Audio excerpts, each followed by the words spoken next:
conversations among our members that focus on how we can do more to lower costs for everyone. What this amendment does is it gives states more flexibility and tools to reduce premiums and increase choices. And it does this while maintaining and preserving protections for people with pre-existing conditions. This is the important point. Those protections remain on the books, even as we add new ones. The goal here is to give states greater flexibility if they want it to lower premiums.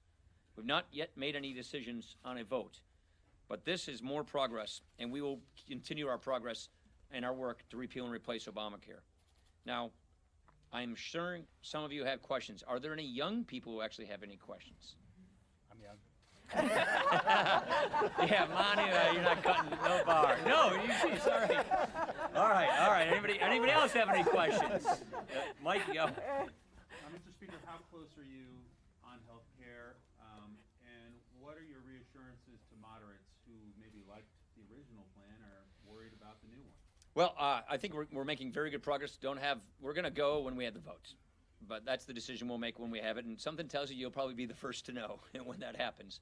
I would argue that this is a bill that a moderate would more likely want to support. Some people were concerned about EHBs. EHBs were taken out of the bill. Essential health benefits were taken out of the earlier draft of the bill. They're now put back in, so they're in the federal law, and a state would have to find a waiver for essential health benefits. So if anything, this puts more federal protections in on pre-existing conditions.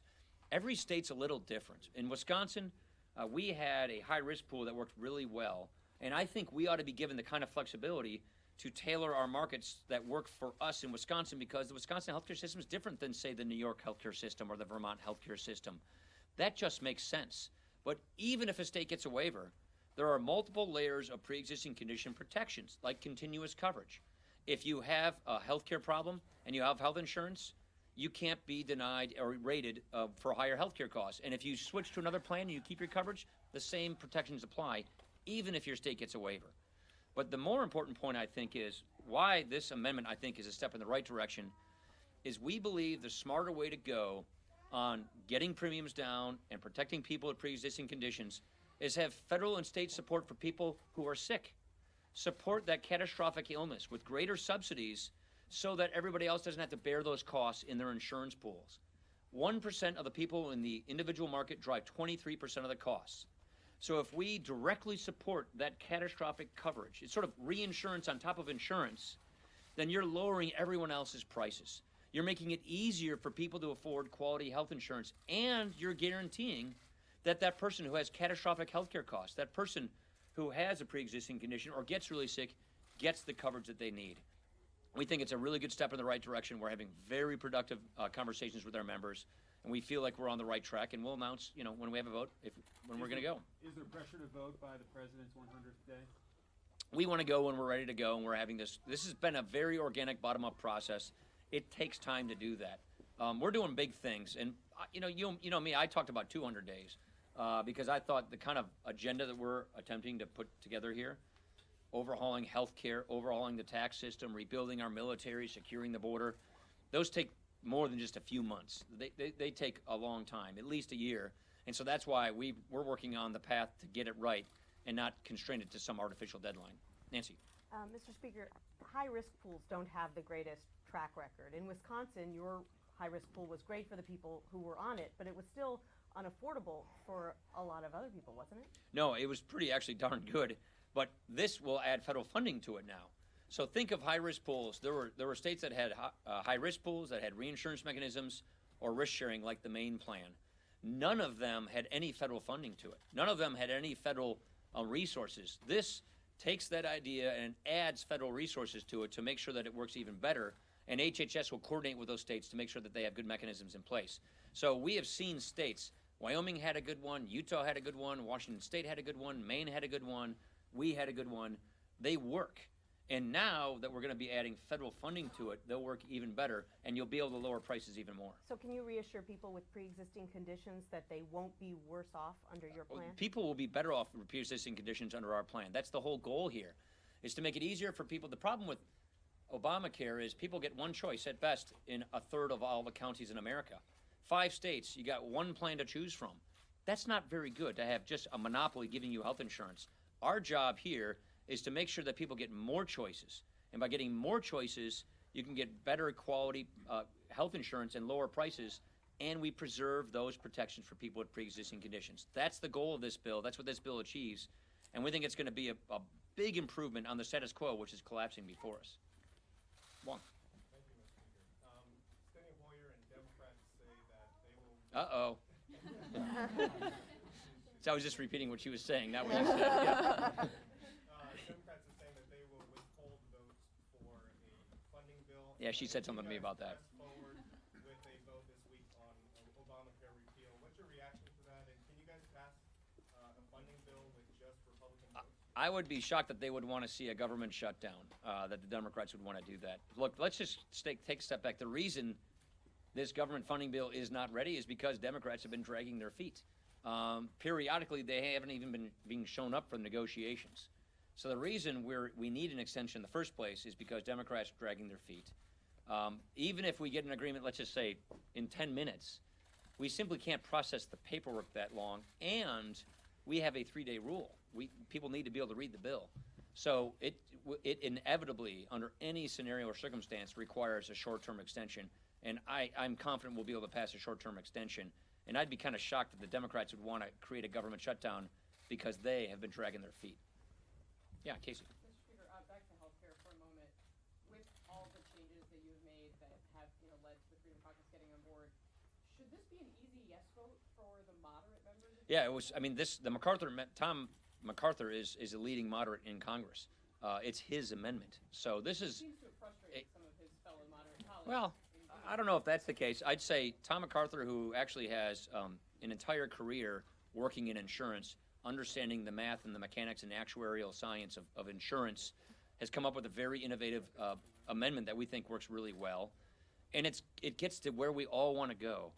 We want to bring down costs. We want to preserve protections for people with pre-existing conditions. And we want to respect the fact that states, have different issues, different healthcare marketplaces. And we want to give states greater flexibility so that they can get the maximum reduction in policies and premiums, and so that we can get the best possible healthcare system. What we've learned is a cookie-cutter, one-size-fits-all healthcare system doesn't work for America. It's a diverse country. Different states have different rules and different systems. We need to respect that, and that's what this MacArthur Amendment does. He's one of the leading moderates. He's a co-chair of the Tuesday Group. Good shot, Archer, right? He's one of the leading shot. Sorry, it was a good shot. That was pretty cool. He's one of the leading members of the Tuesday Group. So I think that this is basically a coalescing thing. But aren't there seats potentially at risk here? No, I think people's seats are at risk if we don't do what we said we would do. We all campaigned on repealing and replacing this law that is collapsing. The American healthcare system in the individual market is in peril right now. We have a moral obligation to prevent people from getting hurt, to stop damage from being continued.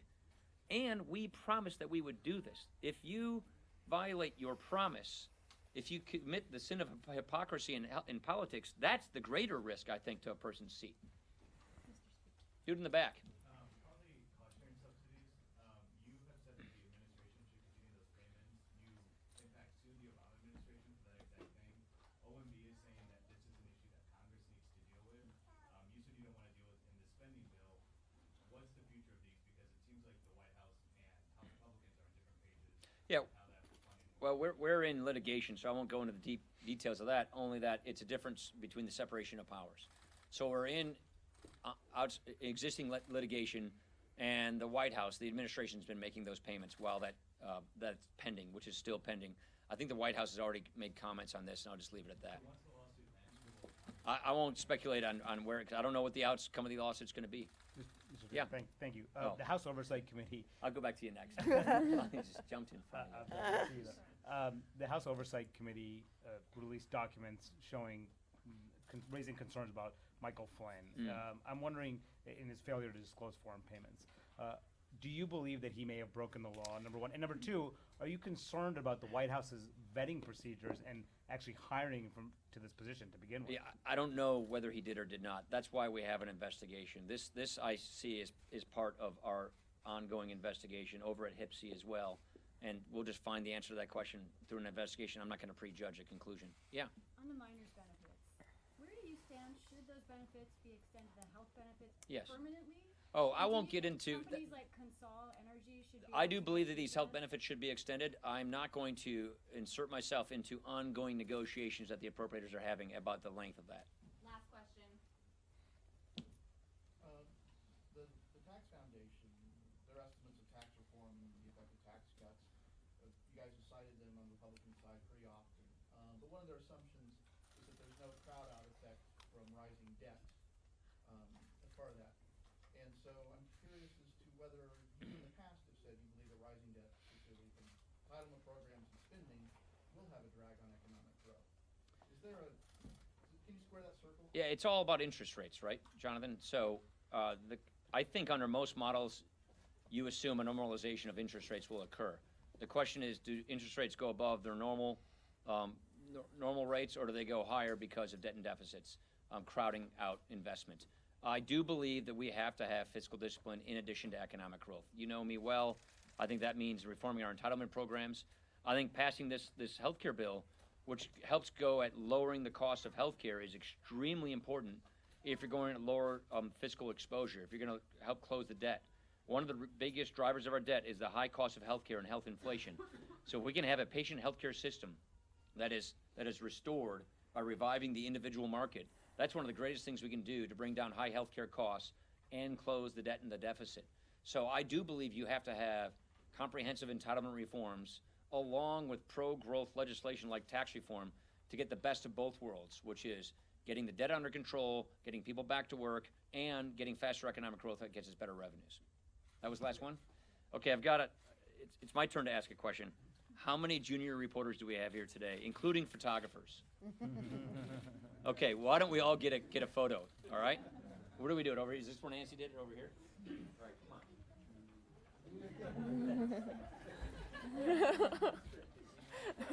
Wait, about half. All right, Marshall, you got to give your camera to somebody else to take it. Or do you want it around his neck? Oh, so cute. Oh my God. You want me to hold it?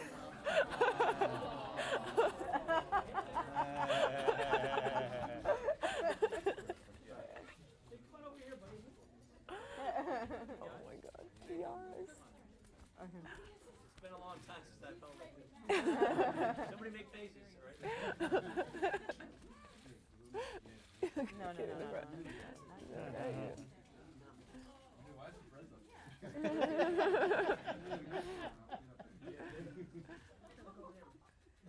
Dad. Look at the little one in the photo. Oh. You guys good? That's awesome. Thank you. That's awesome. Hey, he's so easy.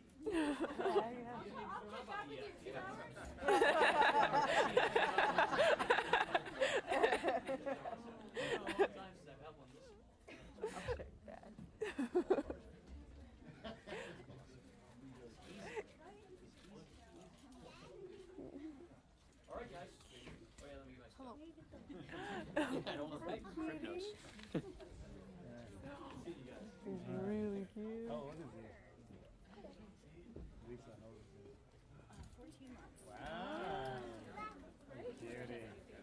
Yeah, this is his little like that.